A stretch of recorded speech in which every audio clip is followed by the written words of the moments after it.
화이트리스트? 예. 극우단체 지원? 무슨 내용이죠?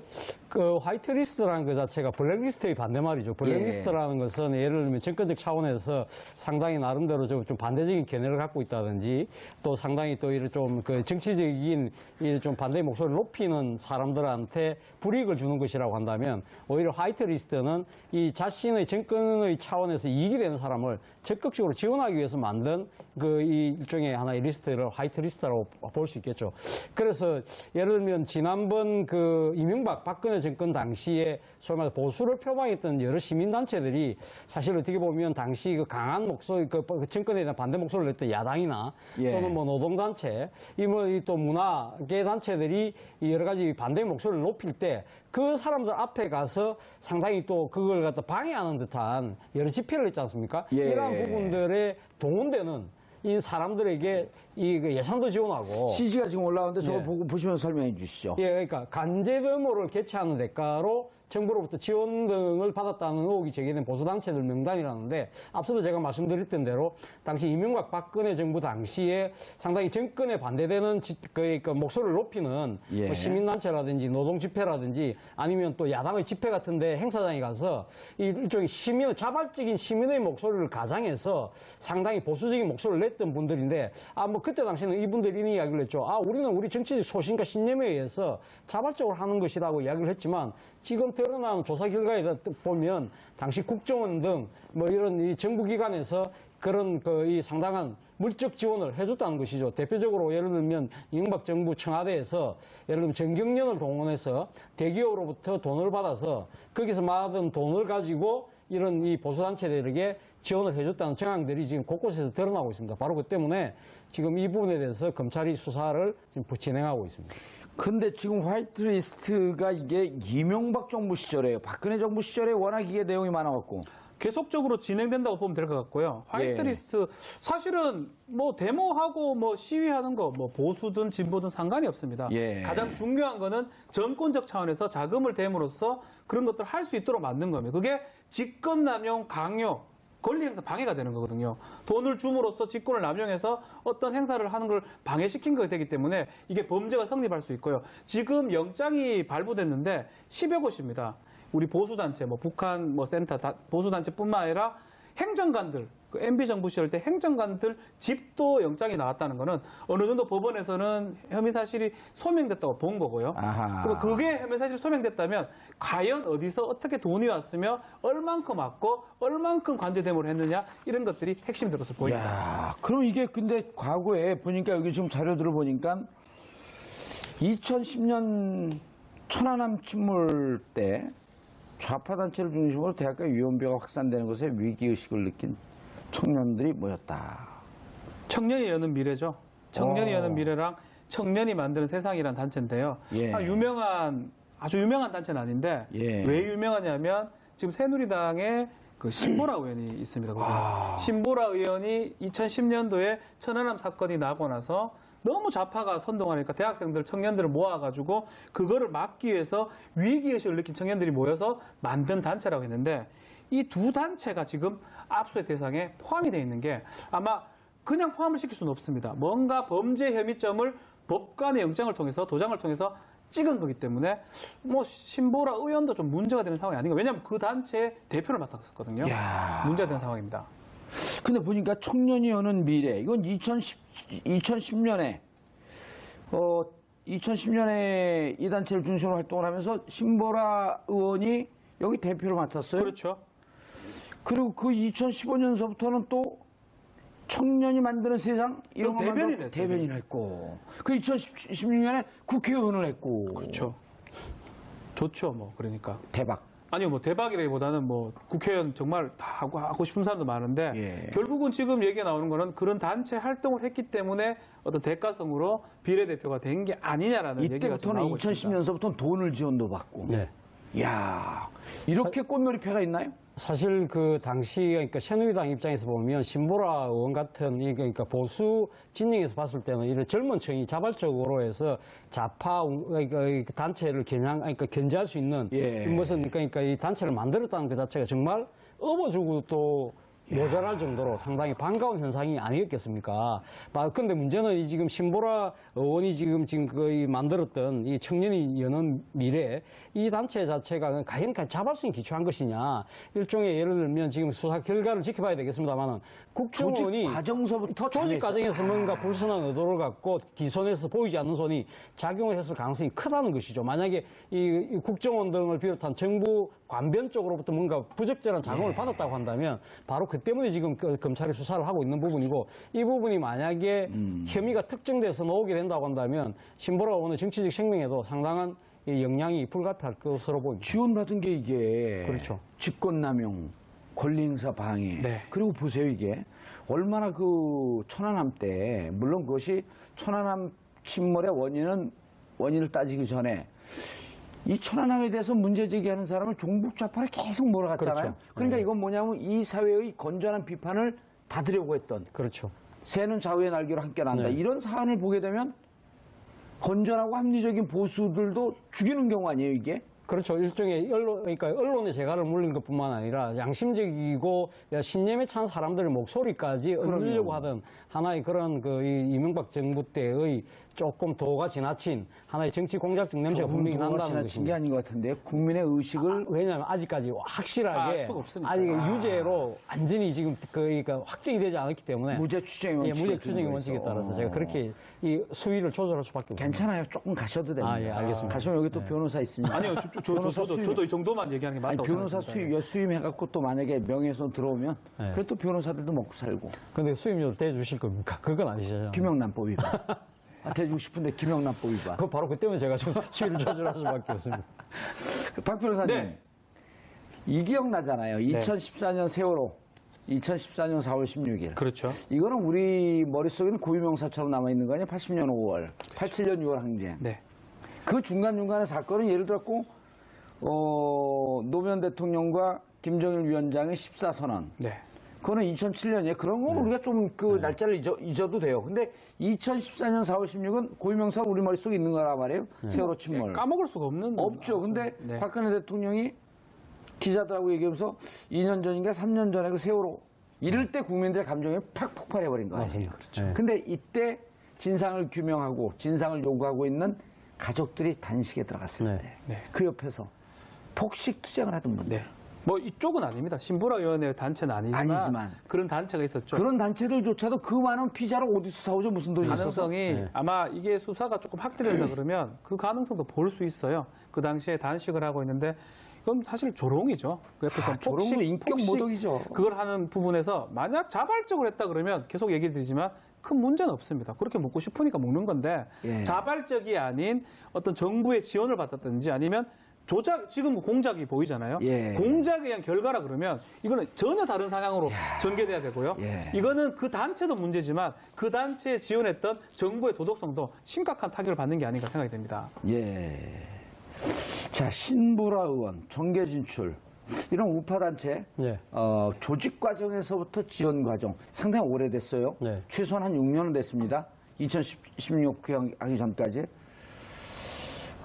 신보라 한국당 의원, 자유한국당 의원이죠. 지금은 자유한국당이죠. 네. 지금 자유한국당이에요. 네. 네. 그런데 또, 청년연합 미래여기 대표했다고 우리가 방금 소개했는데, 네.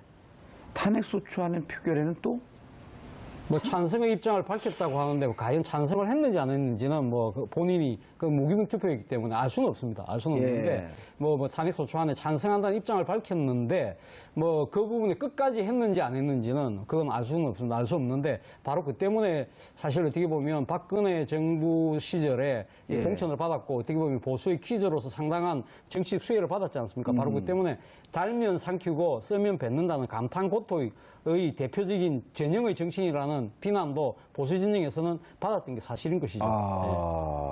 그런데 사진을 보니까 젊은 분인가 봐요. 그게 그렇죠. 83년생입니다.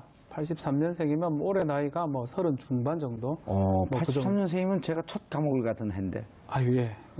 그래서 이 변호사들은 감옥만 간 다음에 일단 겁을 먹어요. 왜냐하면 본인들은 간 사람 빼주려고 노력했지만 직접 가보진 않았거든. 이번에 한번 가보실래요? 아니면 저는 이제 접견 가고 이렇게 예. 이런 동상하는데 당시 비례대표 7번을 받습니다. 7번 홀수로 이제 여성들이 예, 가긴 하는데 13579 이렇게 되죠. 7 정도면 뭐 세상 어떤 일이 일어나도 될 무조건 수 있는 되는. 그 번호 자체고 사실은 어떤 경력이 있는지 사실 많이 좀 논란이 됐었거든요. 결국 경력이라 할 수 있는 거는 지금 드러나고 있는 그 청년 단체들의 예. 어떤 대표라든지 세상을 역할을 여는 했기 청년. 때문에 그 어떤 번호를 받은 거고요. 근데 예. 지금 우리 차 교수님 말씀처럼 그럼에도 불구하고 감탄코토처럼 또 탄핵에 왔을 때는 청년의 마음을 대변한다고 탄핵을 또 찬성하는 모습. 아마 조금 어색해 보이는 그런 상황이 예. 아니었나 생각이 듭니다. 그런데 그 지금 네. 올해 청년들의 실업률이 체감으로 최고 높다는 거 아니에요? 네. 일자리 때문에 이렇게 고통을 겪고 있는 청년들을 대변한다? 대신한다? 하고 들어갔는데 사실은 보면 뒤에서 저렇게 우리의 세금을 갖고 검은 짓을 하는 그 돈을 이용해서 활동을 하고 있었다? 이거 그 보통 바로 문제가 그 때문에 아닌데. 상당히 아마 청년들이 느끼는 상당히 배신감과 박탈감이 상당히 클 것 같습니다. 뭐 예. 지금 신보라 의원이 만들었다는 게 청년이 여는 미래인데 청년이 여는 미래가 어떤 미래일까요? 청년들이 자기의 특권과 반칙에 의하지 않고 공정하게 게임 룰에 의해서 자기 실력에 의해서 이 채용될 수 있는 그런 사회를 꿈꿨던 거 아닙니까? 예. 그렇다고 한다면 과연 그 신보라 의원이 상당히 이 상당히 보호하고 밀었던 그러한 정권이 자체가 어떻게 보면 이명박 박근혜 정부 시절에 오히려 청년 취업난이 더 가속화되고 청년들의 이 박탈감이 더 이 정복됐던 그런 시기 아니겠습니까? 그런 것도 또 있지만 이번에 결국 자신이 지금 만들었던 단체가 이제 당시 정권으로부터 부적절한 지원에 의해서 이 성장이 됐고 그 대가로 본인의 정치적인 영달까지 누렸다고 한다면 아마 청년들의 분노가 상당히 꽤 폭발하지 않을까 생각이 듭니다. 어쨌든 그러니까 뭐 지금 신보라 의원이 지금 이 부분에 대해서 아직까지 공식적인 자기 입장을 내놓고 있지는 않지만은 아무튼 뭐 지금 자신이 관여했던 단체가 아마 압수수색을 받았기 때문에 아마 신보라 의원도 아마 조만간은 아마 검찰의 수사 대상에 아마 올라서 아마 출두하지도 않을까 하는 생각이 듭니다. 어쨌든 뭐 그 부분에 대해서 본인이 아마 조만간 입장을 밝힐 것으로 보이는데요. 일단 한번 지켜봐야 될 것 같습니다. 자, 그런데 신 의원은 보니까요, 그 문재인 대통령 그 아들, 문준용 씨 문제에 대해서도 목소리를 크게 높이고 그랬어요? 네, 맞습니다. 이게 TV 화면에 많이 나왔습니다. 문준혁 그 아들 특혜 의혹 관련해서 4월부터 계속 그 얘기를 했었거든요. 그래서 그 얘기를 주장했던 의원이기도 하고 아마 이 시청자 여러분이 많이 봤던 장면 중에 하나는 그 성남시장 이재명 시장의 무상복지 관련해서 그 동영상들이 좀 많이 도는데요. 왜 공짜 세금을 갖고 그렇게 무상복지를 하느냐고 아주 멋있게 본인이 봤을 때 공격을 하는데 이재명 시장이 대치게 하는 모습이 나옵니다.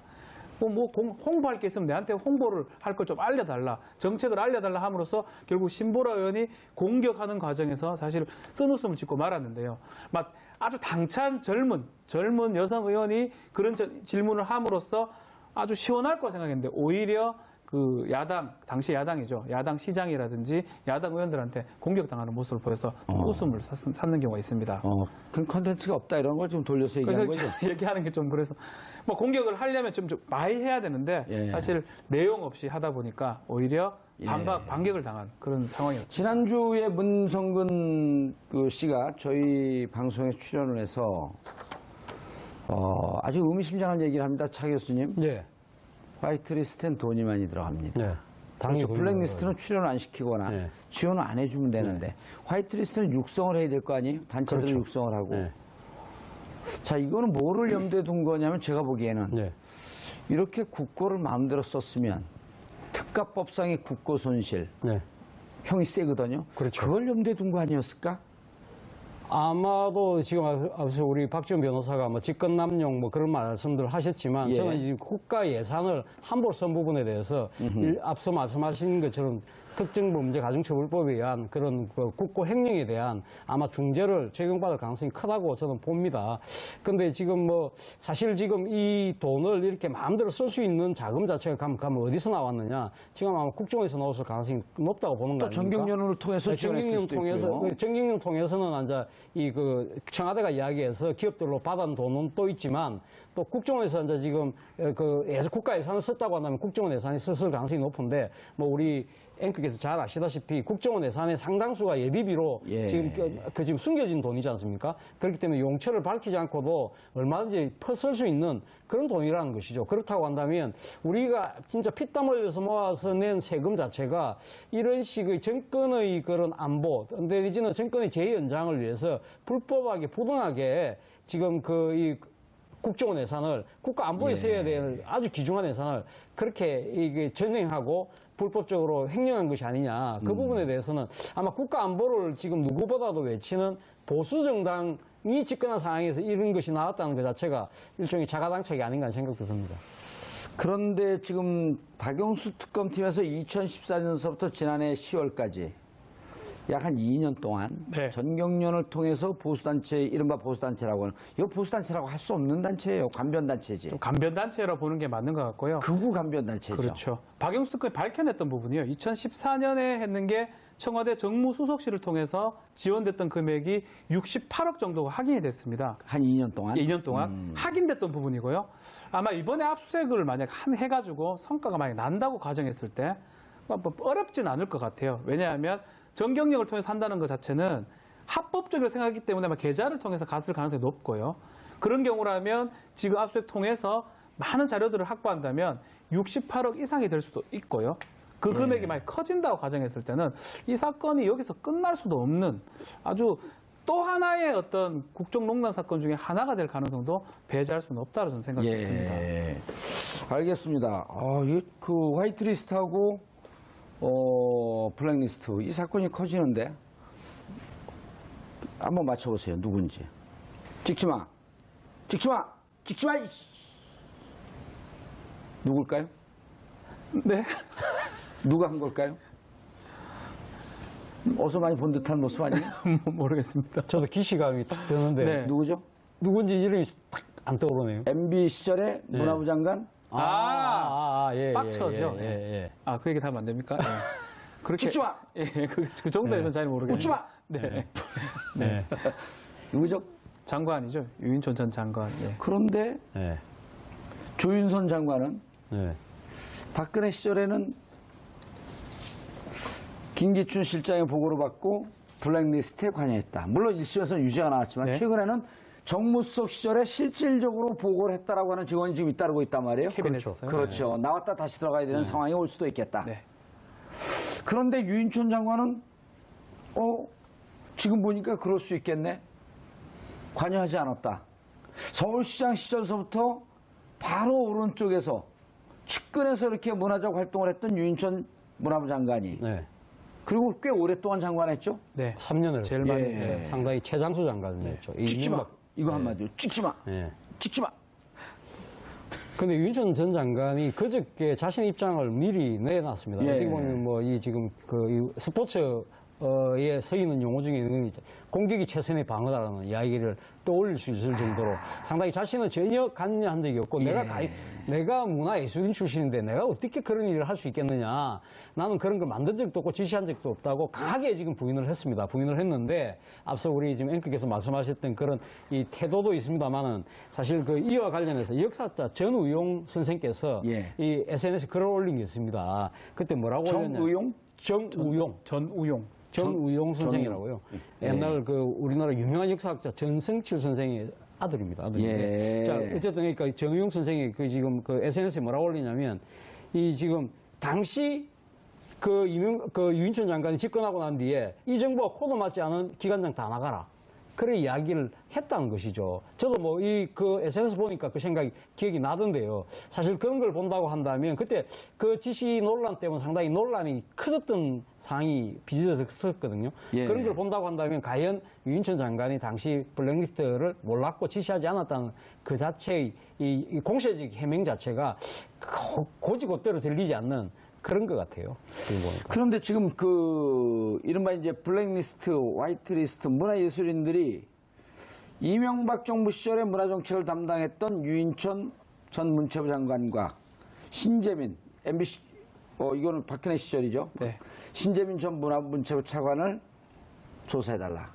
그때 의원들 사이에서 신재민 차관이 문화 권력의 실세다 이런 얘기가 있었거든요. 아주 실시했죠. 앞서 우리 유인천 전 장관이 찍지마 이야기했다고 한다면 예. 신재민 차관의 또 태도 논란도 있지 않습니까? 턱 깨고 이래 앉아서 예. 그 상임위 답변하면서 이 턱 깨고 이렇게 앉아서 이야기했던 아주 좀 그래서 국회의원들로부터 오만방자하다는 이야기를 들을 제가 정도로 국회의원들한테 그때 당시 들었는데 예. 아주 탁월한 기획을 갖고 예. 교묘하게 예. 무식하지 않게 티 안 나게 이러기로 아주 유명한 이거 기자 출신 아닌가요? 맞습니다. 예. 기자 출신이죠. 예. 예. 그런데 과연 유인천 전 문체부 장관이 관여가 없었을까요? 그런데 이제 도종환 현 장관, 그렇죠. 전직 공무원 이런 분들 증언이 나와 있어요. 이게 뭐 사실은 금방 밝혀질 부분입니다. 뭐 공세적으로 이제 해명을 했던 부분이지만 예. 문서가 갔냐 안 갔냐거든요. 예를 들어서 블랙리스트를 만들고 화이트리스트를 만들었던 청와대에서 정무실에서 만들었다면 정무실에서 문체부로 넘어갔느냐 안 갔느냐. 지금 우리 조윤선 전 장관이 피해 나갔던 게 증거가 없어서 피해 나갔던 부분인데 증거가 금방 드러날 가능성이 아주 높습니다. 그렇기 때문에 글쎄요, 뭐 유인천 장관은 지금 억울하고 아니다 그러지만 과연 청와대에서 정부 쪽으로 문화부 쪽으로 갔는지 안 갔는지 그걸로 금방 드러나지 않을까 생각이 됩니다. 예, 어떻게 보세요? 이렇게 완전 MB맨인데? 관여를 안 할 수가 없는 상황이라고 보는 게 맞는데요. 그럼 문화 현장, 네. 그 연극 배우, 영화 배우 출신이기 때문에 문화 현장을 수십 년 동안 활동을 했잖아요. 네. 문화 현장을 누구보다도 잘 알고 어차피 문화 예술인이라고 하는 것은 창작을 하고 창의력이 있기 때문에 기본적으로 정권이나 이런 기득권에 비판적이지 않아요? 대체로? 그렇죠. 그 비판적인 걸 좌파로 몰아붙인 거거든요. 그래서 이제 본인이 문화예술인 출신이잖아요. 뭐 예. 전원일기라든지 뭐 했기 때문에 더 배우의 삶이라든지 예술의 삶을 좀 많이 안다고 봐야 되는데 뭐 일단은 해명으로 봤을 때는 전혀 몰랐다라는 거예요. 청와대에서 톡자주로 다 했다라는 어허. 결국 그 해명이 맞다. 세상이 그러면. 바뀌니까 그러겠구나 예. 하는 생각이 든다. 그래서 좀 지켜보면 뭐 곧 답이 나오지 않을까 생각합니다. 전원일기에서 축적된 연기력이 나오는 건가요?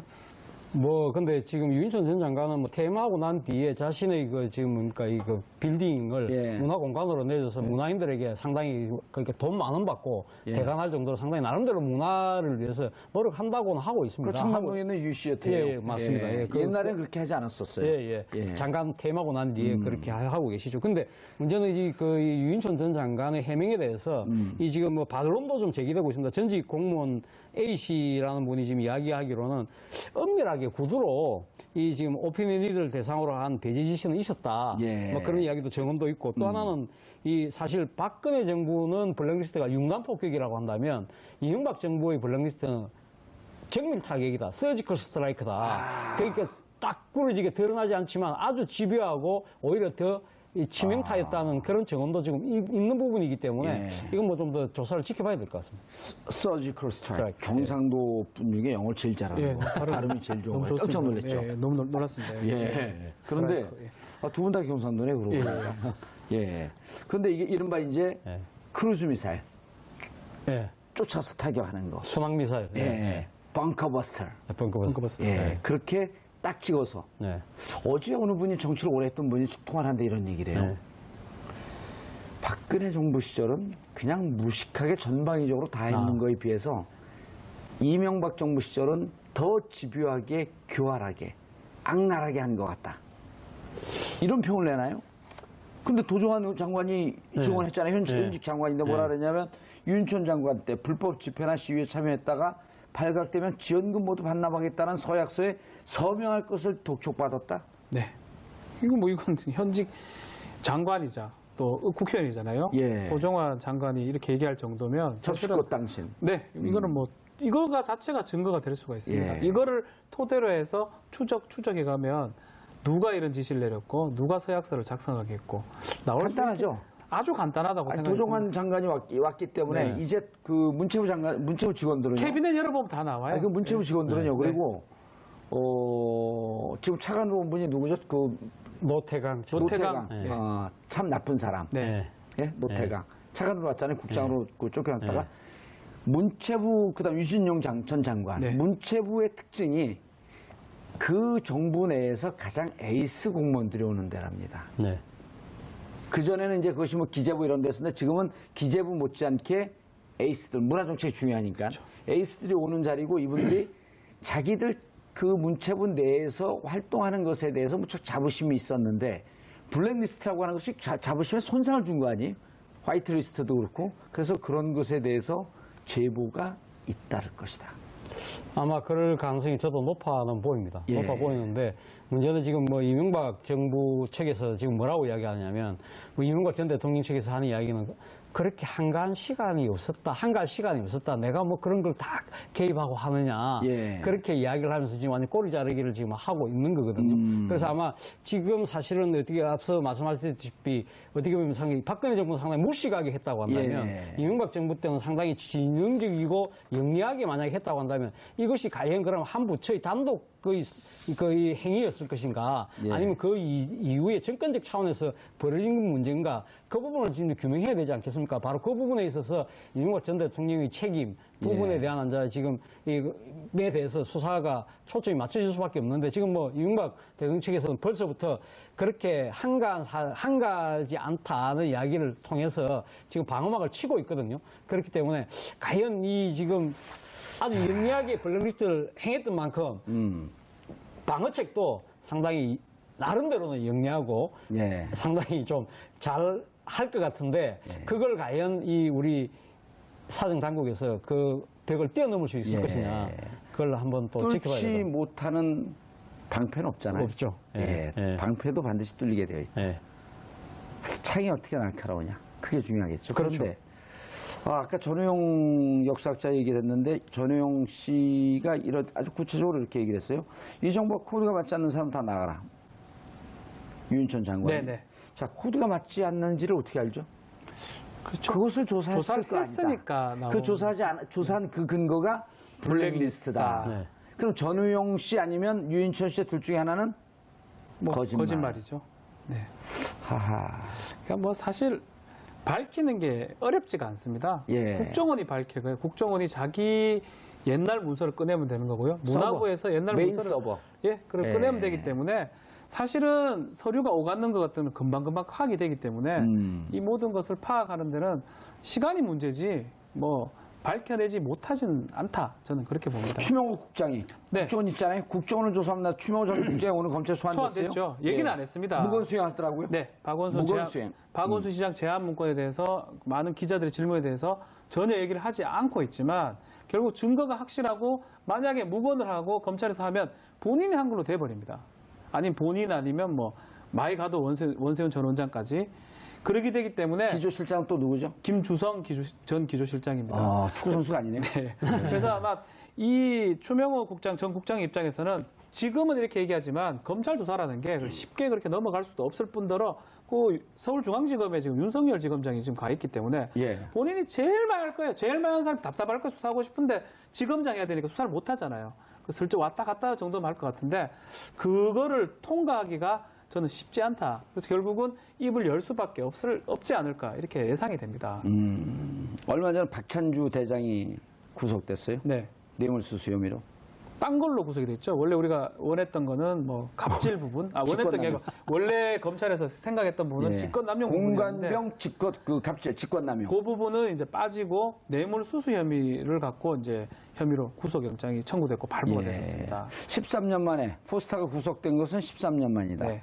그럼 13년이면 2004년 연합사 부사령관을 구속시킨 신일순 장군, 신일순 장군입니다. 신일순 장군을 구속시킬 때 검찰에 있었죠. 군검찰에. 좀 많이 밑에 있었습니다. 많이 검사라기는 그때 책임자가 누구였었죠? 최강욱 최강욱 변호사. 아하. 14년 전에. 남재준 장군 잡으려고 그러다가 결국 밀려났죠. 예, 뭐 저도 그때 수사를 했었는데 뭐 예. 잘 못했습니다. 남재준 장군을 잡았으면 국정원 가서 그 나쁜 짓을 하지 않았을 텐데. 네. 예. 그때 뭐 했어요? 군검사 했었습니다. 예. 역사 앞에 죄를 진 것 같죠? 제가 왜요? 예, 제가 왜 못 잡았어요, 그때 제대로? 안 잡히더라고요. 예. 예, 최강욱 변호사는 그러고 나서 그때 그 이후로 옷을 벗었죠. 그 후에 이제 지방으로 좀 전근을 가고 이렇게 이른바 좌천. 예, 그렇게 했었습니다. 청와대 386 세력들에게. 예. 그랬죠? 예. 이제는 말할 수 있다. 그거 한번 스토리 하면 재밌을 것 같아요. 네, 뭐 그것도 나중에 좀 밝혀지지 않을까? 신일순 장군. 예, 그런 신일순 장군 얘기를 언제 한번 해야겠어요. 예, 뭐 저는 잘 모르지만 뭐 최강 변호사 제일 많이 알고 있습니다. 알겠습니다. 갑자기 박지원 변호사 청문회 예. 수준으로. 예. 아니 박지원 변호사가 아니고 여기 이승엽 선수가 있습니다. 이승엽 선수. 자, 차 교수님. 예. 이제 예. 국정원이 박원순 지한 문건을 2009년 6월서부터 만들어요. 그렇죠. 박원순 시장이 아무것도 안 하고 있을 때. 그렇죠. 그때는 박원순 시장이 사실은 어떻게 보면 이명박 전 대통령하고 예. 박원순 시장하고는 처음에는 좋은 인연으로 엮여진 것이죠. 왜냐하면 예. 어떻게 보면 이명박 전 대통령이 약간 좀 정치적인 여러 앞으로 그러니까 대선 일정을 갖고 있었기 때문에 자신의 그 서울시장이 출마하면서 서울시장이 당선되고 나면 그 자신이 받는 월급을 전부 다 아름다운 재단에 기부하겠다. 예. 그러면 두 사람이 상당히 좋은 관계로 시작이 됩니다. 시작이 됐는데 그 뒤에 2007년도에 이명박 당시 전 대통령이 대선 출마하면서 이제 4대강 사업을 강하게 이야기를 하는 거죠. 그러니까 당시 이 아름다운 재단의 박원순 이사가 이거 환경 파괴를 갖고 오고 이러면서 4대강 문제에서 강하게 비판을 하게 됩니다. 그러면서 아마 상당히 조금 이 감정이 상했던 것 같아요. 예. 그러다 보니까 집권하고 난 뒤에도 계속적으로 이명박 정부가 하고 있는 여러 가지 정책들에 대해서 비판의 목소리를 높이니까 이제 박원순 그 당시 아름다운 재단 이사장에 대해서 이 지금 재하바라는 걸 이야기를 하라고 했던 것이죠. 바로 앞서 이야기했던 추명호 국장이 당시 예. 청와대 국정원에서 파견 나와서 행정관을 했는데 그때 당시 국정원 문건을 만든 장본인으로 지목되었었고 바로 그 때문에 그 문제가 커지면서 다시 국정원으로 돌아가는 그런 예. 상황이 벌어졌죠. 그 뒤에 이 2011년도죠. 박원순 당시 아름다운 재단 이사가 서울시장 보궐선거에 나와서 당선됨으로써 예. 다시 또 두 사람의 정치 인연이 예. 더 첨예화되는 그런 상황으로 악연이죠, 그거는. 악연이죠. 예. 네. 자, 박지원 변호사님. 네. 그런데 제가 국정원 관계자들 취재를 해본 결과 원세훈 장군 시절에 네. 원세훈 그 원장 시절에 김주성 기조실장이 실세였었다. 원래 기조실장은 늘 실세거든요. 그렇죠. 예. 그리고 김주성 기조실장은 이상득 SD 라인이었다. 그럴 수밖에 없죠. 왜 그러냐면 우리 그때도 막 문제를 삼았지만 정부에 만사형통. 전혀 있지 않았던 사람의 국정원장으로 갔을 때 예. 많은 지적을 했었고 그렇다면 그 밑에 차장이라든지 특히 기조실장의 힘이 셀 수가 있는데 당시 SD 만사형통하는 SD하고 관계가 되는 이상득 의원하고 상당한 관계가 있다는 김주성 전 기조실장이 상당한 영향력을 행사했지 않을까 추측되던 부분이고요. 국정원장이 정보기관 장악하는 자리가 시간이 꽤 걸렸습니다. 예. 그 걸리는 과정에서 대부분 그 실장이 그 역할을 많이 했는 게 아닌가 의혹이 제기되는데 지금도 돌이켜보면 그게 맞지 않는 생각이 좀 듭니다. 그러니까 이런 거죠. 추명호 국장, 김주성 실장, 그렇죠. 원세훈 원장, 이 삼각편대 이 위에서 과연 바로 위에 있는 대통령에게 보고가 됐을 것이다? 되지 않았을 것이다? 자, 김주성 라인은 어쨌든 이상득 의원에게는 보고가 됐을 거고 공식 라인을 통해서 대통령에게 보고가 됐다? 이걸 지금 검찰이 찾아내려고 그런 거 아닌가요? 그렇죠. 공식 라인으로 지금 제일 중요한 거는 원세훈 전 원장이 독대를 계속 했기 때문에 예. 보고했을 가능성이 높다고 봐야 되는데 본인이 지금 입을 열지 않는 이상은 증거가 사실 없다고 봐야 될 것 같고요. 포토라인에 쓰려면 최소한 어느 정도 증거는 있어야 돼요. 지시를 했다든지 예. 그 부분이 있어야 되는데 그게 아니라면 김주선 전 실장이 보고됐다면 어떻게 했는지 그 부분도 좀 검찰이 좀 확인하고 있지 않을까 생각이 듭니다. 예. 어제 원세훈 원장 소환되는 모습을 보고 피의자. 예. 그렇죠. 이제 새로운 사건이 시작이에요. 4년은 일단 접어두고 기본으로 사는 거고 거기다 덧붙여서 결국은 무너지지 않을까요? 저는 무너질 공산이 크다고 봅니다. 지금 그것도 연세가 꽤 높지 않습니까? 예. 그런 상황에서 한 번 또 이렇게 파기 안송되면서 야 이제 풀려났다고 마음이 상당히 허물어져 있던 상태에 다시 또 되고 구속 다 된 데다가 이번에 더 큰 혐의가 추가된 데 대해서 예. 아마 망연자실할 가능성이 상당히 높다. 그렇다고 한다면 아마 자신이 빠져나가기 위해서 뭔가 이야기할 수 있다. 바로 이 때문에 정도원 의원이 그 이야기, 정도원 전 의원이 그 이야기를 했습니다. 이명박 전 대통령 사실 아무것도 지금 안 걸릴 준비 다 해서 나올 것이다. 그럼에도 불구하고 무엇에 달려있냐면 원세훈 전 원장의 입에 달려있다. 알겠습니다. 자, 이명박 정부 시절의 국정원, 그리고 그 정점에 있었던 원세훈 원장, 또 그 위에 있었던 이명박 전 대통령. 칼끝은 점점 조여오고 있는 것 같습니다. 영향이 불가피할 것으로 보입니다. 지원받은 게 이게 그렇죠. 직권남용, 권리행사 방해. 네. 그리고 보세요, 이게 얼마나 그 천안함 때, 물론 그것이 천안함 침몰의 원인을 따지기 전에 이 천안함에 대해서 문제 제기하는 사람은 종북 좌파를 계속 몰아갔잖아요. 그렇죠. 그러니까 네. 이건 뭐냐면 이 사회의 건전한 비판을 닫으려고 했던, 그렇죠. 새는 좌우의 날개로 함께 난다. 네. 이런 사안을 보게 되면 건전하고 합리적인 보수들도 죽이는 경우 아니에요, 이게? 그렇죠. 일종의 그러니까 언론의 재갈을 물린 것뿐만 아니라 양심적이고 신념에 찬 사람들의 목소리까지 얻으려고 하던 하나의 그런 이명박 정부 때의 조금 도가 지나친 하나의 정치 공작적 냄새가 분명히 난다는 지나친 게 것입니다. 아닌 것 같은데 국민의 의식을 왜냐하면 아직까지 확실하게 알 수가 없으니까. 아직 유죄로 완전히 지금 그러니까 확정이 되지 않았기 때문에 무죄 추정의 원칙에 무죄 추정의 원칙에 따라서 제가 그렇게 이 수위를 조절할 수밖에 없습니다. 괜찮아요. 조금 가셔도 됩니다. 예, 알겠습니다. 가시면 여기 또 변호사 있으니까. 아니요, 변호사 수임. 저도 이 정도만 얘기하는 게 아니, 맞다고 변호사 생각합니다. 수임해갖고 또 만약에 명예훼손 들어오면 네. 그래도 변호사들도 먹고 살고. 근데 수임료를 대주실 겁니까? 그건 아니시죠? 김영란법 위반. 대주고 싶은데 김영란법 위반. 그 바로 그때문에 제가 좀 수위를 조절할 수밖에 없습니다. 박 변호사님. 네. 이 기억나잖아요. 2014년 세월호. 2014년 4월 16일. 그렇죠. 이거는 우리 머릿속에는 고유명사처럼 남아있는 거 아니에요? 80년 5월, 87년 6월 항쟁. 네. 그 중간중간의 사건은 예를 들었고, 노무현 대통령과 김정일 위원장의 14선언. 네. 그거는 2007년이에요. 그런 건 우리가 좀 그 날짜를 잊어도 돼요. 근데 2014년 4월 16은 고유명사 우리 머릿속에 있는 거란 말이에요. 세월호 침몰. 까먹을 수가 없는. 없죠. 근데 네. 박근혜 대통령이 기자들하고 얘기하면서 2년 전인가 3년 전에 그 세월호 이럴 때 국민들의 감정이 팍 폭발해버린 거 아니에요. 맞습니다. 그렇죠. 네. 근데 이때 진상을 규명하고 진상을 요구하고 있는 가족들이 단식에 들어갔을 네. 때 네. 그 옆에서 폭식 투쟁을 하던 분들. 네. 뭐 이쪽은 아닙니다. 신보라위원회 단체는 아니지만 그런 단체가 있었죠. 그런 단체들조차도 그 많은 피자를 어디서 사오죠? 무슨 돈이 있어서? 가능성이 네. 아마 이게 수사가 조금 확대된다 그러면 그 가능성도 볼 수 있어요. 그 당시에 단식을 하고 있는데 그건 사실 조롱이죠. 그 옆에서 조롱도 인격 모독이죠. 그걸 하는 부분에서 만약 자발적으로 했다 그러면 계속 얘기 드리지만 큰 문제는 없습니다. 그렇게 먹고 싶으니까 먹는 건데 예. 자발적이 아닌 어떤 정부의 지원을 받았든지 아니면 조작, 지금 공작이 보이잖아요. 예. 공작에 의한 결과라 그러면 이거는 전혀 다른 상황으로 전개돼야 되고요. 예. 이거는 그 단체도 문제지만 그 단체에 지원했던 정부의 도덕성도 심각한 타격을 받는 게 아닌가 생각이 됩니다. 예. 자, 신화이트리스트? 예. 극우단체 지원? 무슨 내용이죠?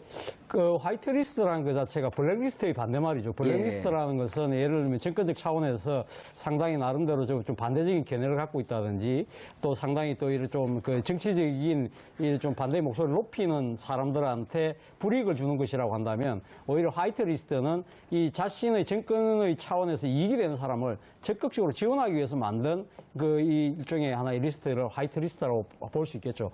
그래서 예를 들면 지난번 그 이명박 박근혜 정권 당시에 소위 말해서 보수를 표방했던 여러 시민단체들이 사실 어떻게 보면 당시 그 강한 목소리, 그 정권에 대한 반대 목소리를 냈던 야당이나 예. 또는 뭐 노동단체, 또 문화계 단체들이 여러 가지 반대 목소리를 높일 때 그 사람들 앞에 가서 상당히 또 그걸 갖다 방해하는 듯한 여러 집회를 했지 않습니까? 예. 이러한 부분들에 동원되는 이 사람들에게 이 예산도 지원하고 CG가 지금 올라오는데 저걸 예. 보고 보시면서 설명해 주시죠. 예, 그러니까 간제 데모를 개최하는 대가로 정부로부터 지원 등을 받았다는 의혹이 제기된 보수단체들 명단이라는데 앞서도 제가 말씀드렸던 대로 당시 이명박 박근혜 정부 당시에 상당히 정권에 반대되는 그 목소리를 높이는 예. 뭐 시민단체라든지 노동집회라든지 아니면 또 야당의 집회 같은데 행사장에 가서 일종의 자발적인 시민의 목소리를 가장해서 상당히 보수적인 목소리를 냈던 분들인데 뭐 그때 당시에는 이분들이 이런 이야기를 했죠. 우리는 우리 정치적 소신과 신념에 의해서 자발적으로 하는 것이라고 이야기를 했지만 지금 드러나는 조사 결과에 보면 당시 국정원 등 뭐 이런 이 정부기관에서 그런 이 상당한 물적 지원을 해줬다는 것이죠. 대표적으로 예를 들면 이명박 정부 청와대에서 예를 들면 정경련을 동원해서 대기업으로부터 돈을 받아서 거기서 받은 돈을 가지고 이런 이 보수단체들에게 지원을 해줬다는 정황들이 지금 곳곳에서 드러나고 있습니다. 바로 그 때문에 지금 이 부분에 대해서 검찰이 수사를 지금 진행하고 있습니다. 근데 지금 화이트리스트가 이게 이명박 정부 시절에요. 박근혜 정부 시절에 워낙 이게 내용이 많아갖고. 계속적으로 진행된다고 보면 될 것 같고요. 화이트리스트 사실은 뭐 데모하고 뭐 시위하는 거 뭐 보수든 진보든 상관이 없습니다. 예. 가장 중요한 거는 정권적 차원에서 자금을 댐으로써 그런 것들을 할 수 있도록 만든 겁니다. 그게 직권남용, 강요, 권리행사 방해가 되는 거거든요. 돈을 줌으로써 직권을 남용해서 어떤 행사를 하는 걸 방해시킨 것이 되기 때문에 이게 범죄가 성립할 수 있고요. 지금 영장이 발부됐는데 10여 곳입니다. 우리 보수단체, 뭐 북한 센터 보수단체뿐만 아니라 행정관들, 그 MB 정부 시절 때 행정관들 집도 영장이 나왔다는 거는 어느 정도 법원에서는 혐의 사실이 소명됐다고 본 거고요. 그럼 그게 혐의 사실이 소명됐다면 과연 어디서 어떻게 돈이 왔으며 얼만큼 왔고 얼만큼 관제대모를 했느냐 이런 것들이 핵심 들어서 보입니다. 야, 그럼 이게 근데 과거에 보니까 여기 지금 자료들을 보니까 2010년 천안함 침몰 때 좌파 단체를 중심으로 대학가 유언비어가 확산되는 것에 위기의식을 느낀 청년들이 모였다. 청년이 여는 미래죠. 청년이 여는 미래랑 청년이 만드는 세상이라는 단체인데요. 예. 아주 유명한 단체는 아닌데 예. 왜 유명하냐면 지금 새누리당에 그 신보라 의원이 있습니다. 신보라 의원이 2010년도에 천안함 사건이 나고 나서 너무 좌파가 선동하니까 대학생들, 청년들을 모아가지고 그거를 막기 위해서 위기의식을 느낀 청년들이 모여서 만든 단체라고 했는데 이 두 단체가 지금 압수의 대상에 포함이 되어 있는 게 아마 그냥 포함을 시킬 수는 없습니다. 뭔가 범죄 혐의점을 법관의 영장을 통해서 도장을 통해서 찍은 거기 때문에 뭐 신보라 의원도 좀 문제가 되는 상황이 아닌가. 왜냐하면 그 단체의 대표를 맡았었거든요. 문제가 되는 상황입니다. 근데 보니까 청년이 여는 미래, 이건 2010년에 이 단체를 중심으로 활동을 하면서 신보라 의원이 여기 대표를 맡았어요. 그렇죠. 그리고 그 2015년서부터는 또 청년이 만드는 세상 이런 거 대변인을 했고, 그 2016년에 국회의원을 했고. 그렇죠.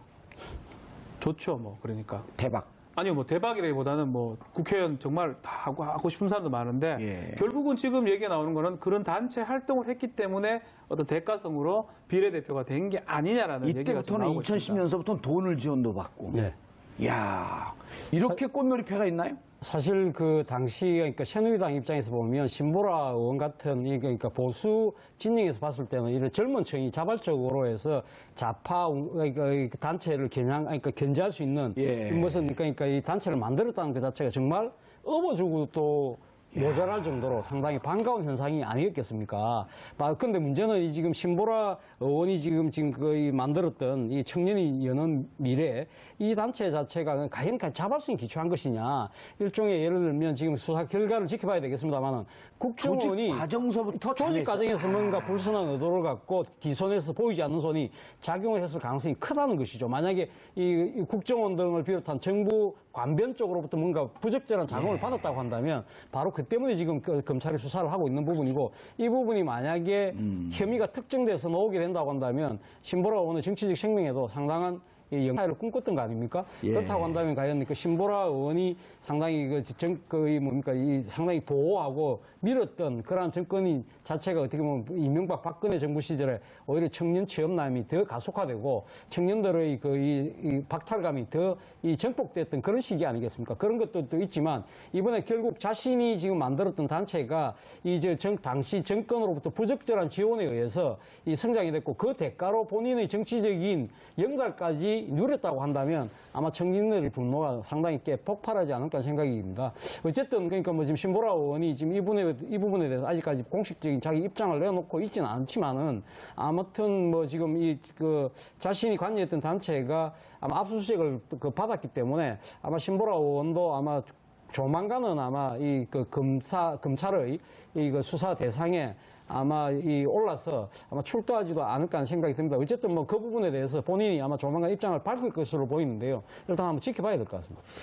자, 그런데 신 의원은 보니까요, 문재인 대통령 아들, 문준용 씨 문제에 대해서도 목소리를 크게 높이고 그랬어요? 네, 맞습니다. 이게 TV 화면에 많이 나왔습니다. 문준혁 아들 특혜 의혹 관련해서 4월부터 계속 그 얘기를 했었거든요. 어허. 그래서 그 얘기를 주장했던 의원이기도 하고 아마 이 시청자 여러분이 많이 봤던 장면 중에 하나는 성남시장 이재명 시장의 무상복지 관련해서 그 동영상들이 좀 많이 도는데요. 왜 공짜 세금을 갖고 그렇게 무상복지를 하느냐고 아주 멋있게 본인이 봤을 때 공격을 하는데 이재명 시장이 대치게 하는 모습이 나옵니다.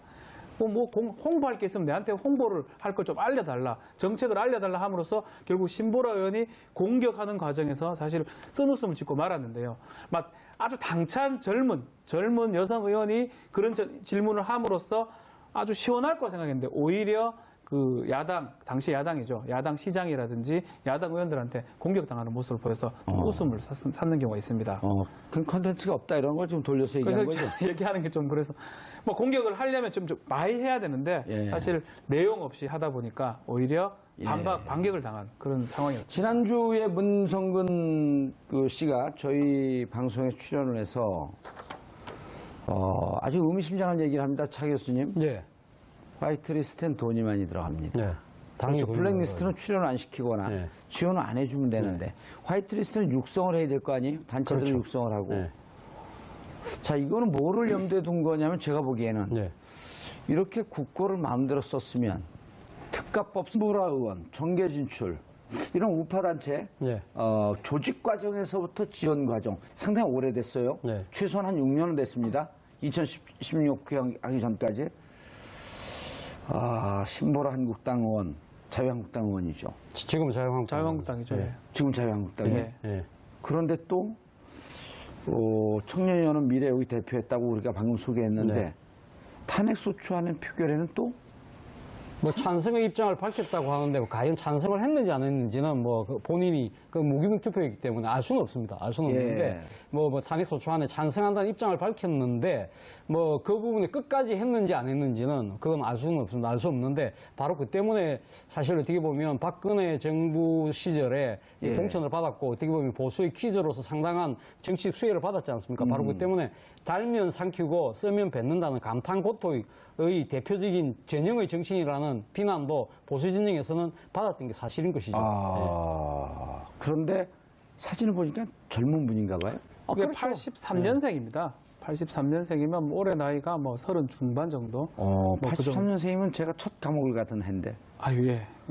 그래서 변호사들은 감옥만 간다면 일단 겁을 먹어요. 왜냐면 본인들은 간사는 빼주려고 노력했지만 직접 가보진 않았거든. 이번에 한번 가보실래요? 아니면 저는 이제 접견 가고 이렇게 동상하는데 당시 비례대표 7번을 받습니다. 7번 홀수로 이제 여성들이 갖게 되는데 13579 이렇게 되죠. 7 정도면 세상 어떤 일이 일어나도 될 수 있는 그 번호 자체고 사실은 어떤 경력이 있는지 사실 많이 좀 논란이 됐었거든요. 결국 경력이라 할 수 있는 거는 지금 드러나고 있는 그 청년 단체들의 어떤 대표라든지 역할을 했기 청년. 때문에 그 어떤 번호를 받은 거고요. 근데 지금 우리 차 교수님 말씀처럼 그럼에도 불구하고 감탄고토처럼 또 탄핵에 왔을 때는 청년의 마음을 대변한다고 탄핵을 또 찬성하는 모습.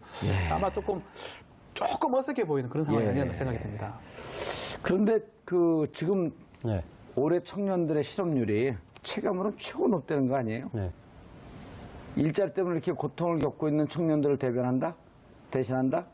하고 들어갔는데 사실은 보면 뒤에서 저렇게 우리의 세금을 갖고 검은 짓을 하는 그 돈을 이용해서 활동을 하고 있었다?